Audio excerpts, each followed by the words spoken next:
Welcome to the Summers Woodworking Show. Tonight we're talking about Periscope, finishing mistakes and how to fix them.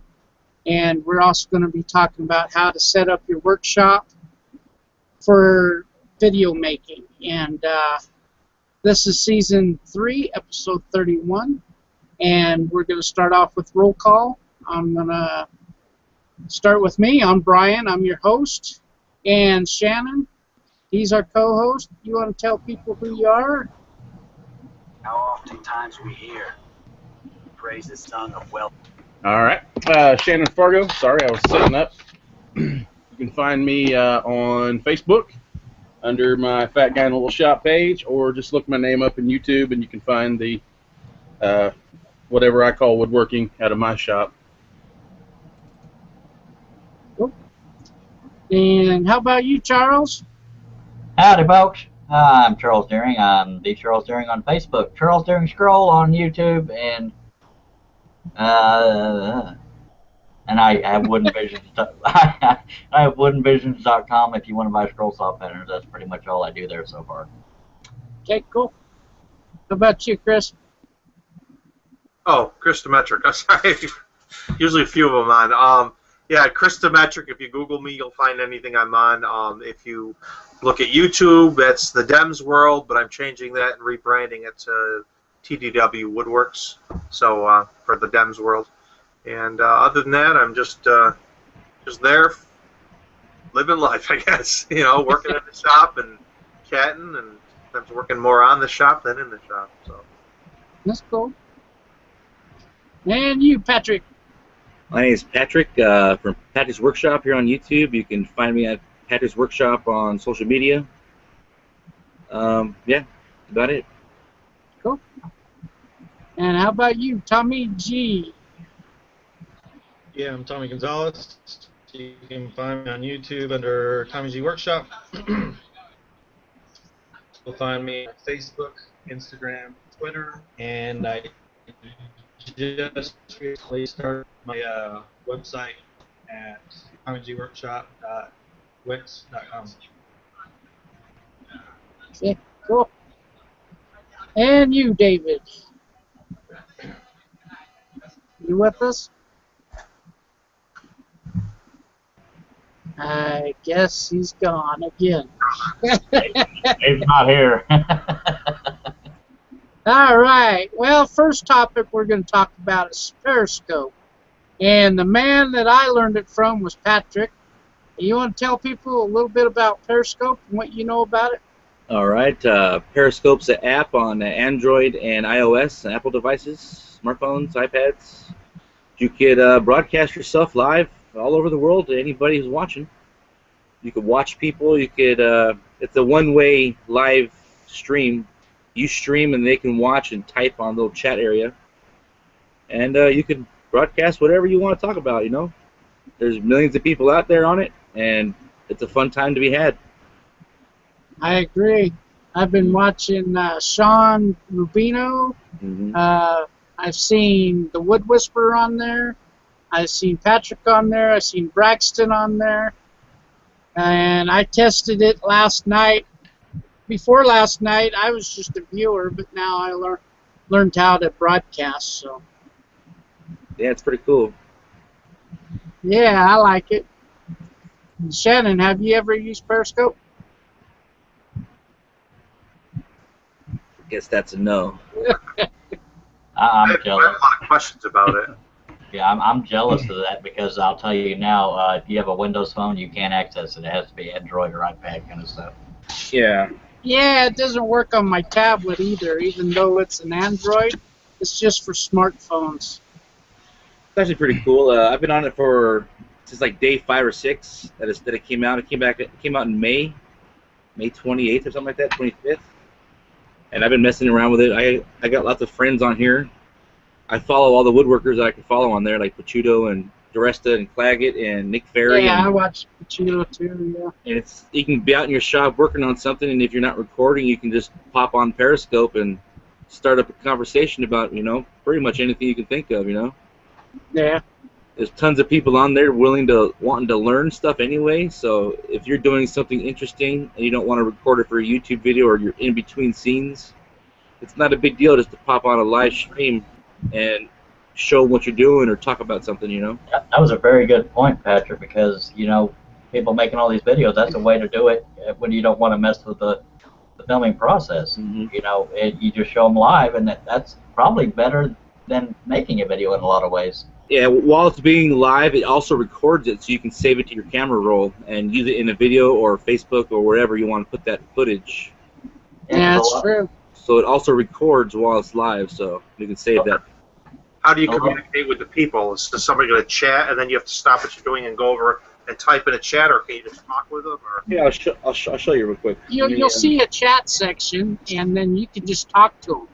Yeah, the hearts. I see the hearts popping up. And yeah, but then on the left side, you see a chat section going overlay of your video, and all you got to do is just reply to them, you know, in the video. But Yeah, Patrick's the man. I'll let you show everybody, Patrick. See, right now I'm turning the camera around. Patrick won't say it, but he's obsessed with the Periscope. Right now I'm live on it. What the hell's the camera looking at? Oh, where the hell's the camera at? On the iPad, the camera's kind of awkward to show it to you. But it's live, and people touch the screen. You leave hearts or whatever. You can comment. I don't know if you can see it too well. It sucks over the show here. Yeah, keep it going. I'll show people on my end. All right. I'll show you guys. You've got Nick Gomez on there right now. Nick Gomez, what's up? Yeah, there is a way of watching online, but you're limited. Periscope.tv. Yeah. But you can't. I don't think you can comment or do the heart crap. You see, right here, Yeah, it shows you who joined in. And then when you comment at the bottom there, it'll pop up right here. And if you touch the screen, you give them hearts. Yeah. That's a pretty cool app. But yeah, like Charles, he's always got a question of his X-Carve. You can go in there and say, quick question, help me out on the X-Carve. I go on there quite a bit, and people broadcast for sometimes hours, sometimes for just a few seconds in their car or whatever. It's kind of neat. If you haven't seen Periscope, I suggest you go to your app store and check it out. I agree because, and Brian, I'm not trying to take over by any means, but that's fine. A lot of the guys that tell people what will make your channel successful on YouTube is interaction, and that's the perfect interaction. It's live interaction. It's live interaction. I don't know if you guys heard of Tim Schmoyer, but he's always on there doing his YouTube stuff that he's got knowledgeable about YouTube. So if anybody does YouTube video making, you needs should know to watch Schmoyer. that guy for sure. Yeah. where is that app store located? Is it like downtown or across town? I'm trying to Yeah. I am very envious of those that have access to Periscope because it would be a neat tool to broaden your audience big time. Well, like Patrick said, you can view it on your desktop. It's what? Periscope.tv? Yeah, P-E-R-E, or P-E-R-I, Periscope. Yeah. You can watch it. You can't broadcast. Yeah. But you can at least watch it. I mean, and it's through Twitter. I'm not active on Twitter except for the default when you do a YouTube video and you can automatically have it upload to Twitter. I'm active in that sense, but I don't actively do things. But with Periscope, I would love to have that. They updated it recently where you can use your telephone number now if you have a smartphone. Oh, that's cool. You no longer need a Twitter account. Hey, Patrick, you said it records. Where does it record to? Just like a Periscope hosted server, and then you? No, it records. It records. Yeah, on their server, then you can save it to your camera roll. Yeah. Okay. Yeah, so if you do anything scandalous on there, they have it in their hard drive. Let's see. Well, you do anything on the internet these days, somebody saved it somewhere. Yeah, no doubt. Thanks, Obama. Big Brother's got his eye on you. Hey, Father Thomas, you want to tell people who you are? Are you on Periscope? Yeah, I'm Father Thomas. I have a YouTube channel, Monkworks. I just got on Periscope just this week actually. So I'm just right now every once in a while jumping in on one of the ones that other people are on just to kind of see how the whole thing works. So I haven't done any actual sessions yet myself. I hear you. I did a test last night while I was in bed. And Patrick and Braxton's were the only ones on there going, "Hey, what's up?" If you're on it right now, Nick Ferry's live cleaning his shop. If you want to know. Oh yeah, Nick's on there. Yeah, he's cleaning his shop right now. Yeah, he was doing a video recording of some RC racing. Yeah, that's pretty cool. Yeah. I've seen a guy in a helicopter. I've seen a guy skydiving. I've seen a guy in Hawaii right next to the volcanoes. I've seen this awesome girl in Hawaii scuba diving. I've seen people at the Golden Gate Bridge, at Hoover Dam. It's people all over the world, world stuff, Eiffel Tower. It's awesome. What? I don't mean to interrupt. What did y'all say it could be done on besides a smartphone? A tablet. Hey, you can watch it on your computer. We're actually got some footage of Nick cleaning. I don't think Nick knows he's on there, so.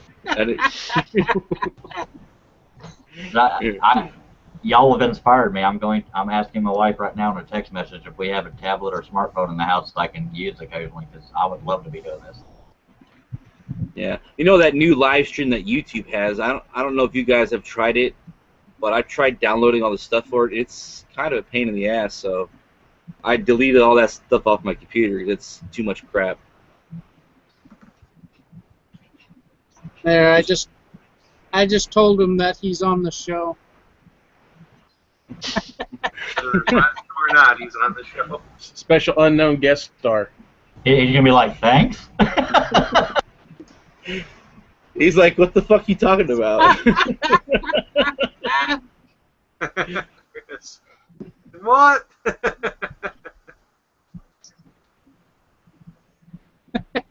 I can't say it enough, man. It's the ultimate tool for growth. I mean, everybody's got to see that blatantly, right? Potentially. Yeah. I mean, there's also, okay, I'm starting to sound more and more like my dad every day. I think I'm gonna start wearing sandals and black socks. But I think there's good social media and bad. If someone is on there, I'm making popcorn in the microwave 20 times a day, I'm probably going to ignore them. But for right now, just it's new and it's flashy. But I think the big challenge is going to be what happens 6 months from now. Well, yeah, and I think the content still matters. You still got to be putting out things that you're not going to regret later. I think it would be the same premise as with the audience. And I'm sorry if I interrupted you, Shannon. No, not at all. But I mean the same for YouTube. There's channels that you come across that you watch them and just go, what is this? I mean, it's what I would consider silly and a waste of time, but somebody went to the whole trouble of putting that up on the internet. So it's one of those things. You'll have to see how it all goes. Can I ask the guys that are familiar with using it, how do people know when you're on? Do they have to search and find you? Like anything else, you've got you're subscribed to people, and then when you get if you're subscribed to them, and then they turn around and start broadcasting, it sends a post to your device that has Periscope on it and says, "Hey, so and so is broadcasting live now." Yeah, it pops up a little whistle and tells you someone's broadcasting. Oh, okay. I follow a few hundred people, and I had to turn notifications off. It's you just get a list in your notifications, and it's whoever's broadcasting. At least it shows when they started. It doesn't show that they're done. So if you left your phone laying somewhere and you walk up, oh hey, look at them, look. Yeah, if you look on, they're not on anymore. If you look on Periscope after they're done, it'll show a recorded version you can watch. Yeah. Yeah. I just have got to try this. Y'all have got me pumped on this. Because and I'll let Brian talk since it's his show. No, go ahead. I'm just People always looking at He's watching Nick. He doesn't care. People are always telling me I should show more in my shop, and being that I have a desktop computer and I've tried all these long cords that are too long for the webcam, with this thing, I could broadcast from my shop, and I mean I'm telling you, man, it's a whole new avenue potentially of reaching your audience on a more personal level, and that can't do anything but help, I would think. Yeah, especially if people are asking you to show more in your shop, this is a great tool to be able to do it. Absolutely. Yeah. Oh, yeah. Yeah, it's for sneak peek. It's a live stream, so for sneak peeks or something cool you want to show them, just a quick tip. It's a fun little application to use. Yeah, and you could tell people on your YouTube channel, I'm going to be broadcasting on Periscope such and such a day, such and such a time, and you'll have that much bigger of an audience if they weren't already exactly. Not only that, if you look in there closer, I don't know if you can see how well it shows up, but you also see how he films his, his work in his studio or behind the scenes action, Yeah. Yeah, and he takes that stuff seriously. Yeah. And this is part of the show tonight too. We're going to also talk about how we set up our shops in order to do some video making. Yeah. All right, I'm done with Periscope. Check it out if you haven't seen it. It's worth looking at. Yeah. So next topic is finishing mistakes. Brian, can I ask a quick question? I'm sorry. Sure. I'm sorry. My wife. I'm texting her regarding this. She said, "What about an old iPhone 3G? Will it work through that?" Yep. It should. Just try it. Okay. Yep. Sorry for. So anyway, the next topic is finishing mistakes and lessons learned, and I'll start off with you, Shannon. You want to tell people about that? Well, it was just I thought of a good subject because we've all had that can of finish that we found on sale or something that we've never used before, and we have that shop project we want to try it out on. And fortunately, I haven't strayed crazy far into exotic finishes, but what I was thinking with that as a question was just, has there been anything that you picked up along the way or tried and realized that it was good you tested it on a piece of shop furniture because there's no way you'd ever try to, give that or sell that to somebody? All I know is when I have some finish that's really old, I have this metal screen that I put my finish through, and I kind of like filters out all the clumps and junk out of it, and I just put it back in the can afterwards.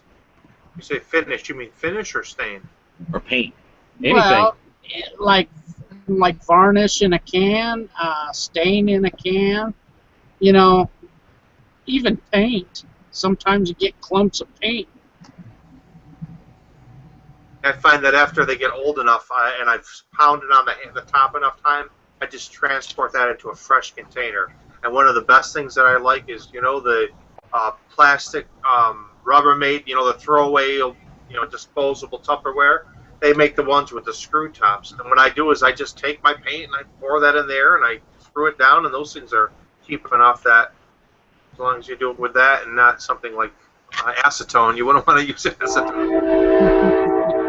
Another tip that I've learned, and I've learned this from my buddy Charles, not daring, another guy on, he's on Facebook. I don't know if he's on YouTube. But when you get done using a can of varnish or a can of stain or anything, you tip it upside down and have all of it sitting on top of the lid. And what it does is if air gets in there, it's just going to seal right around the seal, and then you're not going to get too much air into that can. I use saran wrap. I just put a piece down, and then I put my lid over it. If there's any air leakage, the saran wrap will catch it. That's a good idea. I was at Home Depot just last week, and I didn't know they sold empty, brand new paint cans. Oh yeah. I didn't know that either. Right next to right next to the buckets. Yeah, they got brand new paint cans for sale over there for like, I don't know, $4 to $6 or whatever. That's not for, you get a lid with that too. Yeah. Yeah, I used old pickle jar one time. My the container I got for salad bowl finish was, I don't know, there was something wrong with the lid. It would never open right, and you know how it curls right at the end where you put your little hook in. I think I'd straightened just about every bit of that lid all the way around, and finally, it's like the last time I barely got it open. I said okay, and went in the house and washed out an old pickle jar, and that's what I transferred it over into because it had the nice snug lid. So now I don't know if that's made any projects have a faint smell of pickle to them, but you know Now, that could be fun. Shannon, do you either have the sunlight peeking at you or God speaking to you? Because you got this sun ray. It's like, wow. Yeah, well, I turned the lights off, so it's the sunset on this side over here coming through the window, and I'm just back from it a little bit. So You can set your voice over like God's talking to you. I did want to make Father Thomas jealous all of a sudden, but you know. That's funny. Just basked in a heavenly glow. Well, Brian, you were talking about. Y'all say that, and the cloud goes by now. Great. Sorry, you stopped talking. He found out we were on air. Brian, you were talking about finishing mistakes. Is it okay if I tell my common mistake or Yeah, ones go I see ahead. people make? It's open chat, man. Oh, okay. I won't say I made this mistake. Yes, I have. So there's two mistakes a lot of people make.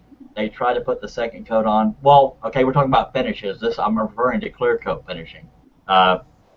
If you put the second coat on too close together, it won't mesh right, and sometimes, depending on the humidity and/or that, you'll get that foggy look, and you're thinking, why does it have this milky look to it? It's because of the humidity, or you didn't wait long enough, or you didn't sand enough between coats. That's all I have to say about that. All right, Forrest Gump. Now, do you guys do a lot of your finishing work after you get done sanding and whatnot? I normally do my finishing last. Well, I know it's last, but do you do it after you get done sanding and all that? I would think so. I mean, I'm not trying to insult anybody. Isn't that how you have to do it? Well, see, what I like to do is I like to wait, because I don't have a big shop, and mine's all small. So what I do is I turn on the fan, and it has a filter on it, and I filter out the air quite a bit before I even start doing any kind of finish work. Okay, you meant go immediately from sanding to finishing. No, I'm like you. My shop is fairly small. I'll usually open the door, put the fan on the other end, and let the dust settle for a good 30 minutes to an hour before I start putting any kind of finish on. Really how big your shop is. Probably shouldn't do the finishing right after sanding. Do any of you take yours to finish outside or in a different location than your shop? Well, I used to take it outside, but then I'd get a leaf or something blow down on it. Or else somebody barreling down the road and all that dust just goes airborne. So, I don't know.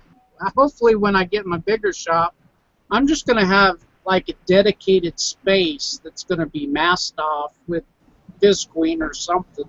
Yeah, like and just use that for a finish room. Yeah, like a paint booth. I totally forgot what I was going to say. When I wait my turn, my brain fries. Sorry. Well, I've got a fan right behind me when I do mine, so it's blowing from behind me away. And typically what I'll do, like with the cutting boards, I'll sand 60 and then 150. Then I'll actually put the first coat of finish on, then go back and do 220 sanding. And then put on the rest of the coats of finish from there. And, well, you wipe down in between, but it's a system that works for me. I don't know if it's all according to Hoyle proper or anything, but I've had what I think is okay luck out of it. One of the things that I like to do on occasion is, like when I made these storage crates here, is that it was nothing too fancy when it comes to the the finish. But what I ended up doing was laying it all out and staining all that wood before I assembled it, because it was pretty much going to be put together with staples and brads. But if I was worried that the glue wouldn't stick, I might sand that little area. But I found that sometimes just if it's going to be stained, stain everything before you assemble. And then I didn't have to worry about getting something in there and playing around with it. So a lot of times that's what I'll do is I'll just go ahead and sort of pre-paint everything or stain everything so that when it gets down to building it, it's less work later on. Yeah, exactly. Chris, do you use a pre-stain conditioner at all? Yeah, sometimes I use the what do they call it? A sanding sealer. Sanding sealer. Yeah. And What kind do you use? Sorry, go ahead. Do you use the one from Minwax or General Finishes? I don't know. What's your preference? I don't think I have a preference. It's just using it is nice because then I don't have to put you first that first coat of paint on there and it sucks it up like a sponge, and then you got to put. So I do it and I sand it so it's a smooth finish, and then I get that paint or the stain or whatever I want on there, and I tell you, sanding in between is the answer to that. And after you do 2 or 3 coats or whatever you're doing, it's 600 grit. I lay it down 600 grit. I spray it with no stick spray, and I stick it on the bench. And whatever I'm doing, I just run it over there, and it takes the top off of whatever kind of got a little gritty from the first coat. And then by the second or third coat, no need more. So the purpose of sanding sealer is to keep the finish from soaking in too much? Yep. I've never used it. From what I've learned from using it, it keeps the stain from being blotchy. Yeah. Okay. It makes it all even coat. Yeah, smooth. What I use it for a lot is if I'm making ornaments, like on a scroll saw or whatever it might be, I use it to dip it in there, and then I wipe and I blake it out, and it soaks it all up, so that if I want to spray it or do something like that, I can paint it or spray it. But I have used it just to simply dip in something for a finish, What I think it does is it goes in and it kind of like fills in all those pores that are really big in the wood to where they're evened out with the smaller pores on the wood. And you know how you apply anything, the wood kind of like opens up and you can feel it more textured. And when you go to put your stain on it, you're just basically staining that top coat, and it's not soaking inside the wood as much. Yeah, and when you get the blotches, that's sort of a sign of there again, sometimes the moisture, and also when there's imperfections in the grain you weren't aware of, like a slight bit of sappiness, and you don't always see or feel them, so that sadly, stain will point out where you need to work. I hate staining. I've stained some of the windmills I used to make, and the first couple times I didn't use any sanding sealer or any of the conditioner, and they looked like crap. I couldn't sell them. I ended up cutting them up and throwing them away. That's how bad it was from the stain. So the second one I made, I just put the sanding sealer on there and did a nice light coat. That thing came out perfect. I put some luster to them slightly. It's almost shiny luster kind of to it. Yeah, I put some the outdoor finish, spar urethane. Sure good. And yeah, that made it look great.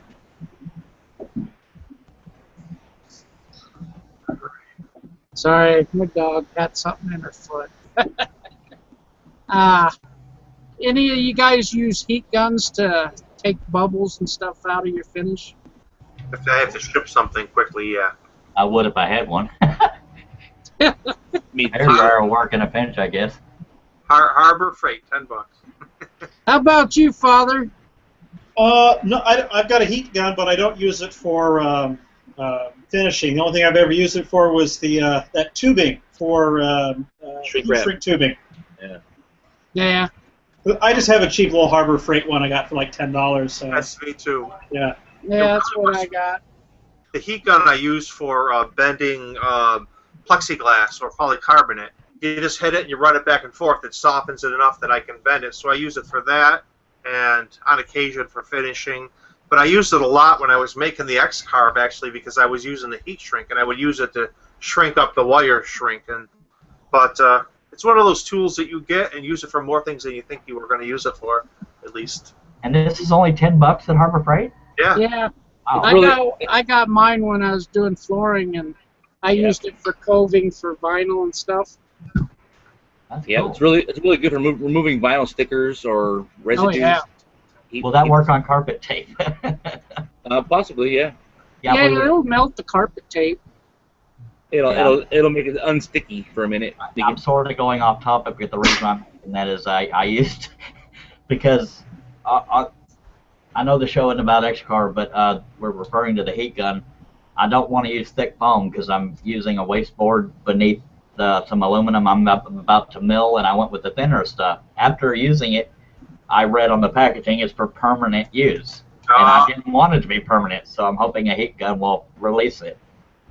Or the Goo Gone stuff would work well. Hey, Charles, I'm going to be doing a review on some pattern tape. And what it is it comes from 12V Tools. Uh-huh. You got to check that stuff out because it's great. And for plug.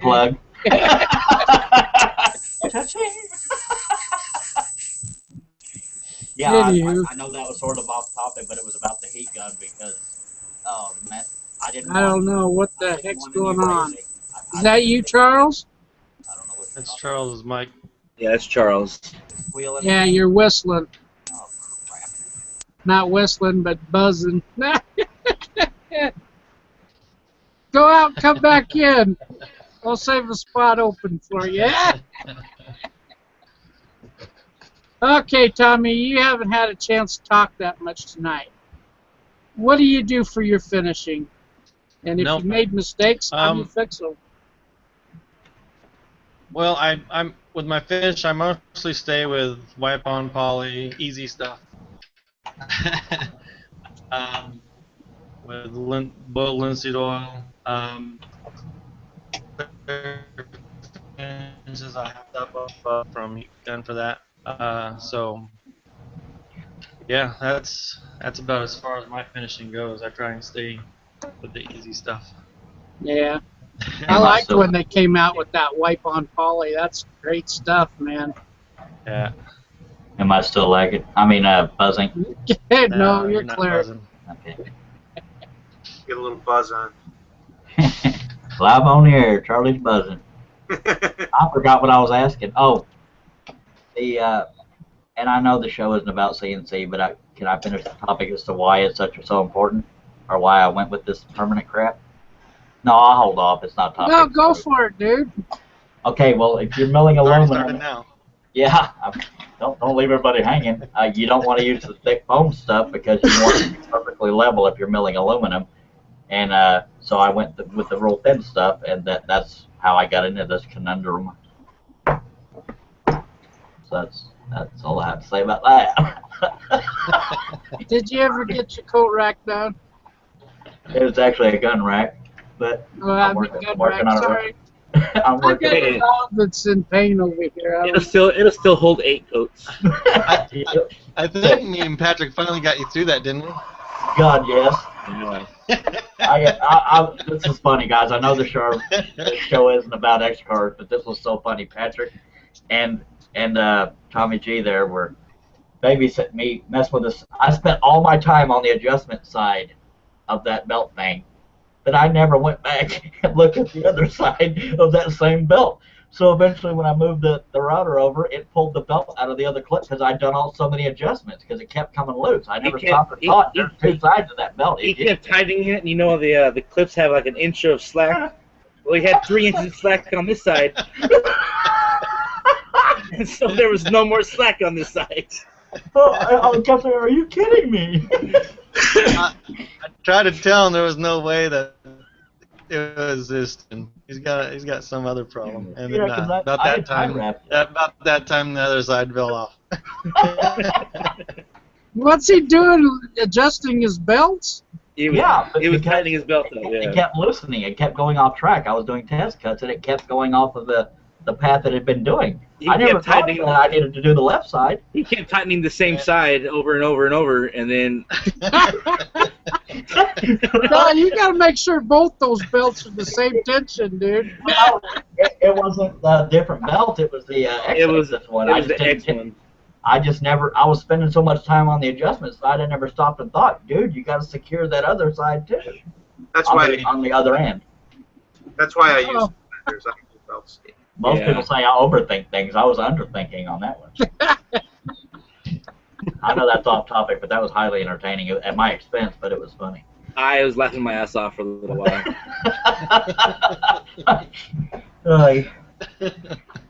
Well, Brian's had pieces fly off of his X-Carve. I had a V-wheel fall off in the middle of a project. I'm thinking, really? Like those old cartoon jalopies. This thing's falling apart as I'm using it. Yeah, I got some of that Loctite stuff, man. Yeah, I've been thinking about doing that to mine too. I haven't had anything fall off up yet, too but much. still. Yeah. I had a screw come down. I was like, well, "Where's it coming from?" And I'm looking around. Everything looks okay, but I even had one of those little set screws come out of the pulley that's on the excavator. Like, really? oh yeah, the set screws coming out of those pulleys all the time. On the Z-axis anyway. Yeah, well, they tell you not to tighten too much or they'll strip. So I guess I was too cautious. Anyway, back to the show. Charles, you ought to put out a video. What not to do on the X-Carve. That's most of what I do. Cause I gotta tell you, Charles is pretty ambitious though. Right after all that, you're going right into aluminum. Heck yeah. Yeah, he's always in the shop buzzing with that thing. I'm telling you people, I'm either an idiot or I'm ambitious as hell. I don't know. Great views. Okay, well, Patrick, you're in your shop. You want to show people how you get set up to do videos? Hey, Brian, I had a finishing one real quick before we move on. Okay. If you want. Sure. My finishing story, I was building a small little bookshelf / display case for a friend of mine, and he moved up the delivery date about 2 weeks, so I had to hurry up and get this thing done. So I went and got me some spray poly that's like the spray lacquer, but just instead it was polyurethane. And I had never used it before, so I got it and I sprayed that and sprayed it and sprayed it and sprayed that stuff on there. And it was nice and shiny as long as you didn't touch it. You touched it, it felt like it was about 80 grit sandpaper. Oh, really? Yeah, which we took. I took some sandpaper and I knocked it down pretty good and shined it back up and put a real thin coat and it worked out. But my advice on finishing is, a lot of times I don't do, practice pieces or Test pieces. Yeah, test pieces and things like that. But on finishing, I do. I don't set up for a lot of test cuts or whatever. But finishing, I advise to test it on something. If it's a finish you haven't used before, don't wait till the last minute. Especially if it's a project you're selling. Don't try a brand new finish. 6 hours before you got to deliver the thing. Yeah, no doubt. Yeah, I made that mistake one time with that dark walnut oil. I put it all over the product, like, oh, that's totally the wrong color that I wanted. And I've also got one more. I've got some Poor Man's Painter's Pyramids. It's a little bitty block of wood with a wood screw in it. And I use those I finish the backside, and I'll set up, I've got, 8 or 12 of those, set them up, put that down, and then all you've got contacting is just the very point of that, and it doesn't affect the finish any. So you gotta be careful with those 30-cent Painter's Pyramids. My wife, I've done that too with a board, and my wife has come out to look at cutting boards and grabbed it and went to pick it up and oh, this is beautiful, and then the backside bottom. Yeah, and you're just across the table going ah! It's too late at that point. So back to the sander, huh? If it were only one occurrence of that, I'd call it a lesson learned for me, but it's happened unfortunately more than once. So apparently I haven't learned either. You keep people out of the shop till you're done. That's yeah. That's probably the better alternative. Yeah. What were you thinking? Killing the wife? No. Unfortunately, having her around is too handy. So but if I said that didn't pass my mind then I'd probably be lying. But yeah, I have to come up with something a little better. Give me some of those little orange traffic cones. Now, I know I was just playing with you a little bit, but you getting things done with that X-Carve? Yeah, I've done the gun rack. I take it all in stride. I know I make a lot of mistakes, but like I was saying on your show before, I tend to learn quicker if I make the mistakes. And Well, if you know, I also learned from you from what not yeah, to do. laughing at me. Yeah, laughing at me. People Yeah, I learn learned from your mistakes too. yeah, exactly. And I want to publicly thank Tommy, Brian, and Patrick all for having the patience of trying to walk me through these mistakes. I mean, I'm good at screwing things up, but if you learn things the hard way, you remember them. I haven't learned to talk yet. You know, it's tough when you cut something so perfectly like this. I'm going to make a clock out of it. That's And so cool. it worked great. And then I go to cut the second one and it won't work. It keeps cutting it off So I've been struggling with it, but I'm going to wait and try to work it out. Like you say, when you fix something on your own, regardless of what it is, you get your hands in it. You know the mistakes you make. You know the ins and outs. And, you know, I think the term is autodidact. An autodidact is somebody who learned something not because they read it in a book, but for doing it. Not being taught, someone taught them how to do it. You know, you can get help, but when you learn it on your own, an autodidact like myself will always do better than having somebody try to teach me how to do it. So if you get in there and you get your hands dirty and you work on it, you'll know the mistakes you make, and then it'll never happen again because you'll immediately know, oh, that's because of the belt or because of that, and that goes for anything, I think. Yeah. Did you ever get your software situation figured out? Why it was going? You were trying to do small letters and it was doing big letters, or? Yeah, good question. Yeah, it's something up with their software because I was using that font. It said it was that font, capital and all lowercase, and it would print it in all in capitals. And so all I know is I just make everything in a vector and I bring it over there. And I use everything. Yeah. I make everything in Corel and I just bring it over there. Yeah. How about cursive letters? Does Easel have cursive letters on it? No, You I gotta- don't use I Easel. don't recall. I don't use any fonts in Easel.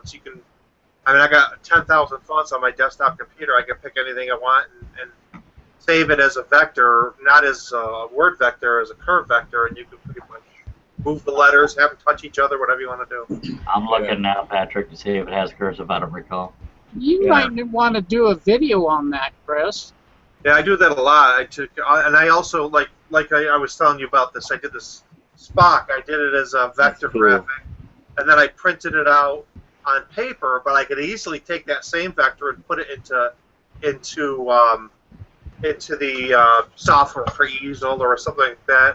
And like I said, I made a bunch of these little things that you used to put in the 45 records, and so even these stupid little things, there's just little beakers and stuff for like on that Spock picture, it cuts out everywhere black, right? Yeah, this is a black piece of paper that I just mounted to a piece of paper to a larger piece of paper. But yeah, this is all empty space. I had it loose, but I mounted it to wood. But yeah, the black part would be left. This would be wood, and this would be empty space. Oh, okay. So, You sure? I thought everything black gets cut out. Well, you do either way. It doesn't matter. yeah, you just got to pinpoint it because most designs like that you cut out the black, but otherwise you'll say cut out white so the person doesn't mistake it. Just to finish the topic, this is the only fonts that Easel offers right now. And I use Corel Draw, and a lot of people don't use Corel, but that's just the software that I use. Yeah, I use Corel Draw and Photoshop. I'll show you my new little light. I use this in my shop. This is my favorite little light. I got it for about $30 on. Holy crap!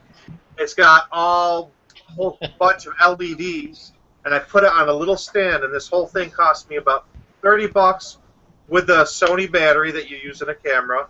And I bought this separate little tripod. And when I'm filming my videos, I can put it up or down. I put them on the floor. Anywhere there's a dark area, we were talking about lighting, or we're going to talk about lighting.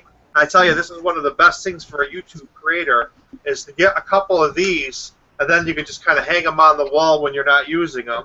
And I love it, and you can mount it to the top of your camera if you really want. Yeah, they're great Yeah, film. I've seen a few people doing Full that. lights, yeah. I like that. For what it's worth, since I have this big glowing light in the background, it's from something called Cowboy Studio. It's photography studio type lights, yeah. I'm trying to show the side view so I don't blind everybody, but it's like it's fabric, and it uses a gigantic photography bulb. It's One like, of those soft boxes. yeah, it's like a softbox on a stick. Yeah. Much like a saved person, I see the light. Yeah, it's Yeah. very, Yeah, very, very FastCap affordable. sells those little LED lights too. plug. That's fastcap.com. Fastcap.com, yeah. I have one of those. I got a couple of those soft lights, and that's what I use for lighting, besides the lights that are already in the shop. What do you use, Father? Actually, I don't have any special lighting set up. I just use the lights that I already have in the shop itself. So I've got some nice bright overhead ones, and then I do have some natural light that comes in. I have to see about. I'm in a temporary shop, I'm trying to set up a temporary shop, which only has 2 very small windows and 1 single overhead bulb. So I've got to figure out what I'm going to do in terms of lighting for the coming year, anyway. Yeah. Well, I'm going to get back to Patrick since we got way off topic. I don't even know what the topic was anymore. How do you set up your shop for video making, man? What do you do for lights? And how do you position your cameras and stuff? That's hard to explain, buddy. I think it's different for each creator. You know, everyone's got different setups. Well, we want to know how you do it. Well, for the last 35 videos that I've made on YouTube, I've used my iPad for filming, editing, recording, and uploading. So that's what I've been using. And I got a regular tripod with an iPad mount that hooks to the tripod that holds the iPad. And then I have a whole bunch of these industrial 220 4-foot 3-bulb fixtures. I got about 21 bulbs in my 12-foot shop here, so it's pretty dang bright nowadays. So it's pretty bright in here. Light. Yeah, I was looking back at one of my older videos. I think it was a tapered jig or something. I only had like 3 light bulbs back then. It was super dark. And ever since I upgraded my lights, I've noticed it's super bright now. So I try to. You can never have enough. You can have too much lighting. I had the garage door open one time and all the lights on. It was just flooding the camera lens with too much light, so it was all glary. I don't like to name things, but I noticed with Lynn's videos, some of her stuff just gets washed out with too much light. I haven't noticed that. Well, she's outside sometimes too, though. Yeah. I think it's when she's shooting outside mostly. Yeah. She uses that. I think she has a DSLR anyway, so she can control the light and the aspect ratio and all that stuff. Yeah, that's. I mean, I watch her videos, and I'll continue to watch her videos, but I mean, I just noticed with her videos, a lot of light gets washed out in the video. She's got a pretty good setup going. My setup ain't what I want. It's my setup for now, but I plan on changing this whole setup here pretty quick, because I got this X carver to put together, and I ain't got nowhere to put this thing. Upgrade from the iPad to a camera, hopefully someday. Oh yeah, I got a camera in the mail today. My buddy Charles Deering hooked me up. I bought this off Charles, so cool. We'll get some videos going here again. I'm very happy for you, man. No more stupid iPad. Yeah. I'm looking forward to that. Yeah, thanks, Charles. No problem, sir. You know, even though it was an iPad, I was still looking forward to any video. Yeah, anybody could. If you're just starting off and you want to make some videos and you got a smartphone, I say go for it, because I made 30-something videos with mine, and it's to the point where the editing program, I want to do more options with my videos. I want to shoot more footage. I only have 4 gigs of space to use, and so you got clear up to 7,000 subscribers just using that method. Yeah, and I'm dang near. With 4 gigabytes of space, it's a challenge to make a video and have it under the time amount so I can render it out and upload it. So it's pretty much like 3 gigabyte videos. When I'm talking to these other woodworker creators, and they're using like 18 to 20 gigabytes per video, I'm like, holy crap, I don't even have that much options, you know? But that being said, that's a testament to anybody watching right now that wants to make their own videos. You can do it with a phone or an iPad. It is doable. It just depends on your own standards. And I use iMovie on iPad. It's a $5 app. You can get it from the App Store, and that's what I've been using. It works great. Yeah. It's funny, when you make something in the shop and someone gives you a compliment, you feel good. But when somebody, a fellow YouTuber and woodworker, compliments you on your editing or the quality of the video, I feel just as proud when someone goes, oh, that's really nice editing, or I like the way you did this, or how you... Yeah. And for me, it's just as good as them saying, "Hey, that's a cool project." They say, "Oh, it was nice," and I like the way they compliment you on your videos. Yeah. There's some really, really, really fancy editing these guys are doing nowadays, and I want to step my game up to at least be equal or up in the 7th game. I wished I had the software that Jay has, where it was like not this last video, but the one before that, where he was pushing something through the saw, and the words were kind of like staying in the frame, and then that's available on a lot. That's I use that in Corel all the time. What you do is you find an area of the video that you select the section, and you touch what you want it to do, and then you hit play, and it follows it along, and it just even add text or a picture to that, and it just it's called the capture follow or something like that. And I like it because if you're walking around, you could say, "That's my bandsaw," and put the word bandsaw as you're walking past it, just for that scene, and it's fun. I had a lot of fun doing that. I've done a lot of. Corel what? I use Corel Video Studio, but I've been using that for a decade, so I'm not sure what I know, but Video Studio Pro or something like that. But a lot of them have that. Any one you pay for will have it. all the really good editing programs have a lot of cool options that the lower versions don't really have. Well, there's way the other ones, but. One person that publicly makes it obvious he is very meticulous and picky about how he does his videos is Nick Berry, and it shows in his quality. I mean, the perfect lighting, the sound, the voiceovers. He's very meticulous with that stuff. Yeah. Super high quality videos there. Yeah. And I know there's other people that do it. I know he's very vocal and open about it. If you look on YouTube, there's a lot of people with their phone in their hand just shooting shaky raw footage and uploading that. And that's cool if they're looking for that kind of video, but us as woodworkers, we're looking for a higher quality video, with really good sound, really good lighting, and a project to go along with the high quality.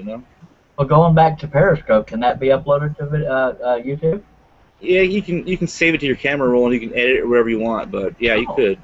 All right. I agree to a point on that raw footage versus quality footage. But it gets to the point that you're not actually doing, what am I trying to say? You're not actually trying to show people what you're making. It gets to the point where you're throwing in a bunch of other stuff that people really don't want to see.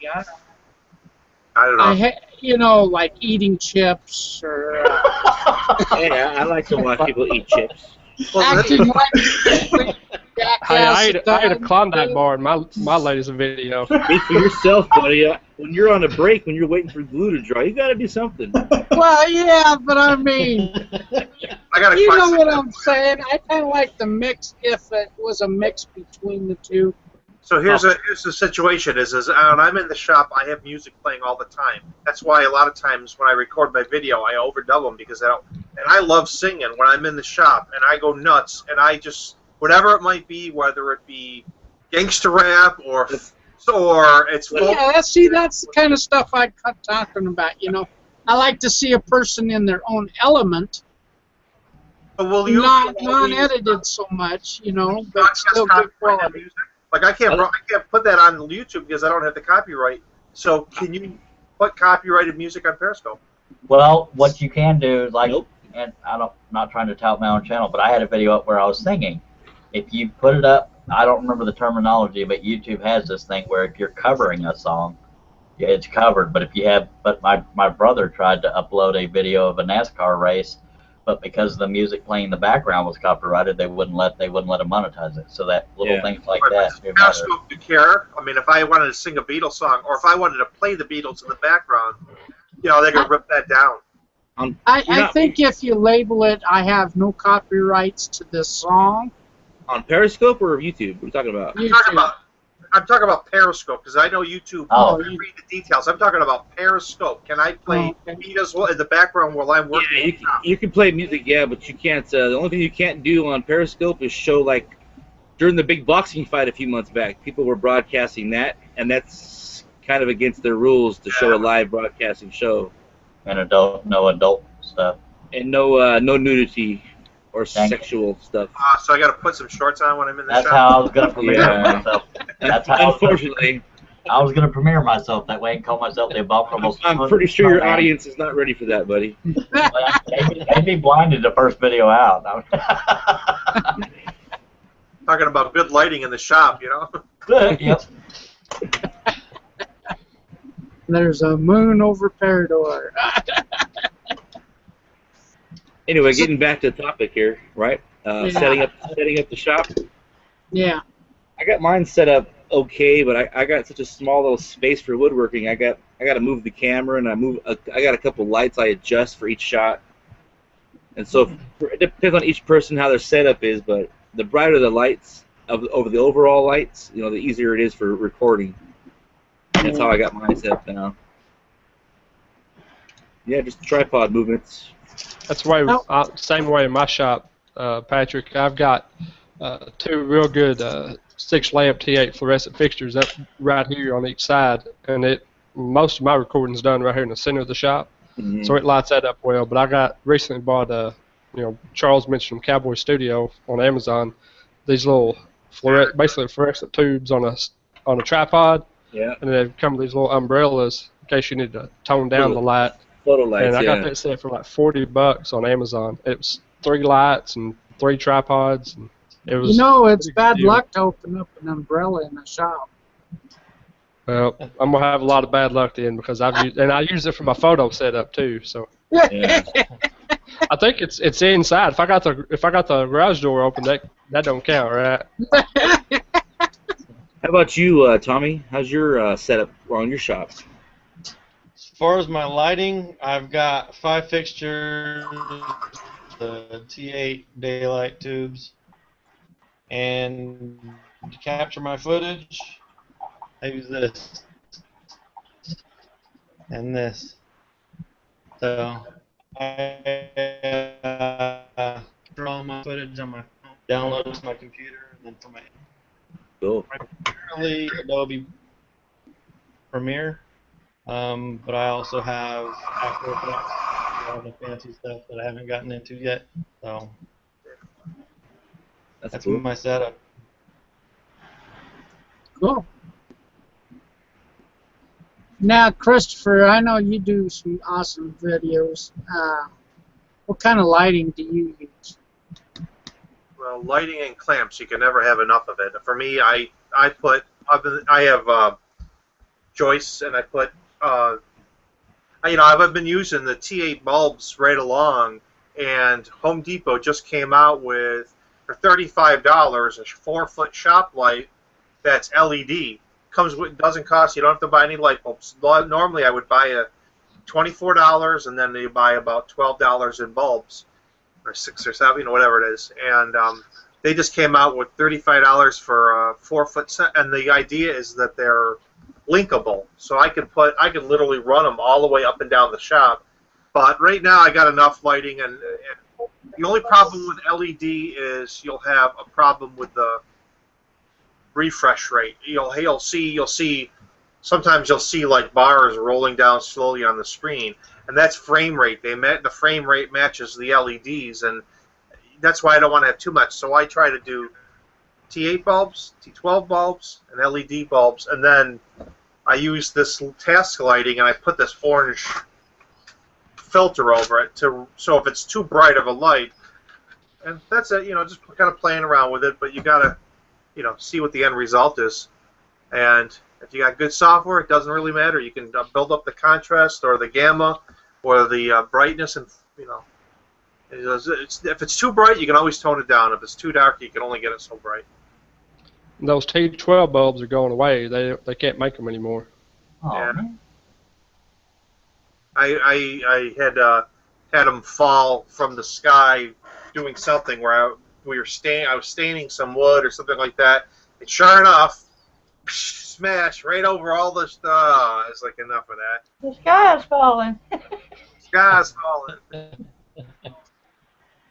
So I wanted to get rid of those, so I put covers. I duct taped them up so they won't fall like that. But I got rid of that whole fixture. So That's cool. The one thing I did was when I was building my shop is that everything was in a poured concrete foundation, and I framed out the entire shop. But before I put up all of the OSB, I painted that OSB with 2 or 3 coats of grip bar or whatever it was, the white, and everything is the entire shop, all white walls, because when I record video, it just makes all the difference in the world. So on the other side of the shop, that was all just old brick and stuff, poured concrete. As I went this year, just last month, and I painted all of those walls white, and it just brightens up the whole shop. And the white balance is so much better, and once you have white walls, whether they're covered or not, the white balance is so much better when you're recording and when you're editing. Exactly. Or maroon walls. And you see this green in my office, this green? You could easily remove that green. So if I'm going to take a picture of an item, I'll hold it up against the green wall in my office. And when I go and edit that, I can remove it. I can green screen or chroma key that right out. And so that's why I like this color anyways, but that's why in my office where I take photographs, I have that in the background because I can always chroma key out the green if I wanted to. And that's just another tip. One wall in your house should be that, so that you can sit in front of it, shoot a video, and remove all of the background and add on whatever you want in the background. But it's kind of a fun thing to do. But I used to say everybody should have a green wall somewhere in their house or a sheet or something. Yeah. Do anybody use any chroma key on their videos? I do. I don't have a clue.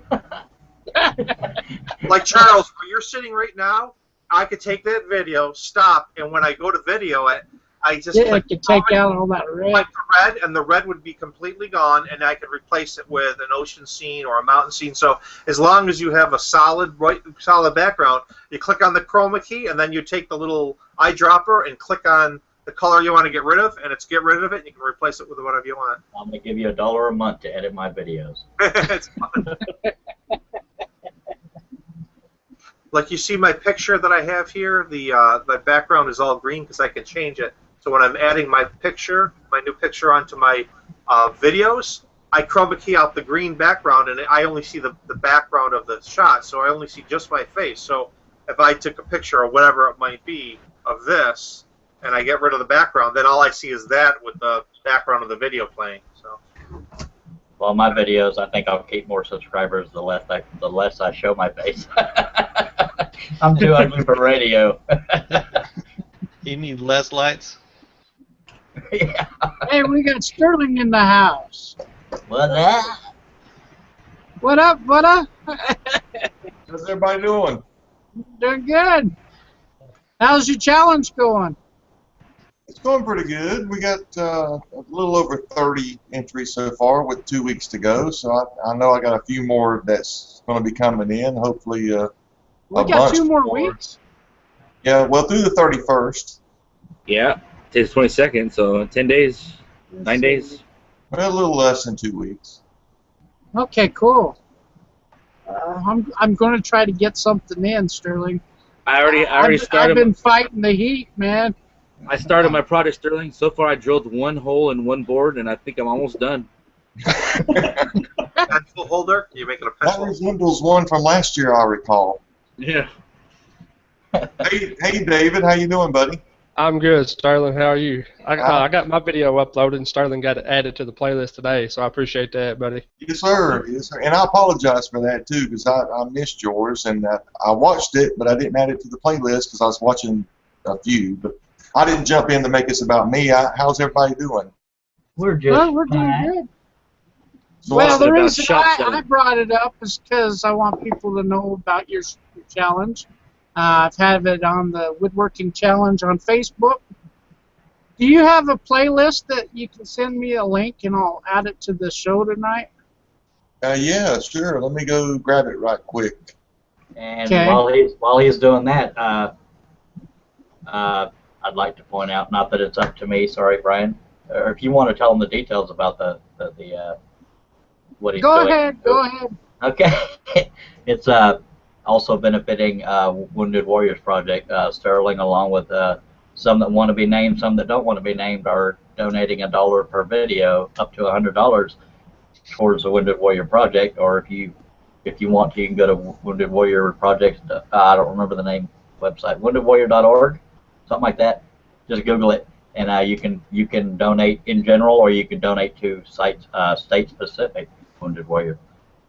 So, and if I screwed up any of that, then Sterling, you can correct me. Well, I've actually got a link to the Wounded Warrior Project on my blog, on my website, which is sterlingswoodcrafts.blogspot.com. You go to that, there's a link there to Wounded Warriors, but you're absolutely correct. Wounded Warriors, woundedwarriorproject.org, you can donate directly to there. The link that I have on my blog spot is the exact same place you would go, and that's what I prefer. What I'm telling people, if you want to donate, you could go to my website, use that link, you'll be giving that money directly to them, to the Wounded Warrior Project. I don't want anything sent to me. I've actually had anonymous people send me stuff to my home, and I've in turn had to message them back, contact them, let them know, I appreciate it, but I don't want the funds. I want it to go directly to them. Exactly. So anybody that's pledged, I gave them the direction to go to my blog spot on September the 11th, 2015, and whatever you pledged, donate on that date, September 11th, 2015. Well, kudos to you and everybody else that's matching the funds. I think that's cool. And that date is kind of significant simply because everybody knows what September the 11th is, but the Wounded Warrior Project actually was founded because of September the 11th. And that's where it stemmed from originally, so that's why I specifically picked that date. That's cool. Also in September, starting September 1st, I'll have my 3rd annual Birdhouse Challenge. I'm working right now on getting sponsorships, so if anybody would like to help donate a tool, Prizes? any kind of prize package, get a hold of me at brian@summerswoodworking.co. That's all I have for this week. I want to thank all you guys that are watching. Thanks for watching, and all you guys that joined in tonight, I really appreciate your participation. Glad to be here, sir. Thanks, Also, for the viewers, please hit the like button, share this video, and if you ain't already subscribed, please subscribe. It's well appreciated. Smash that like button. Yeah. So, catch y'all later.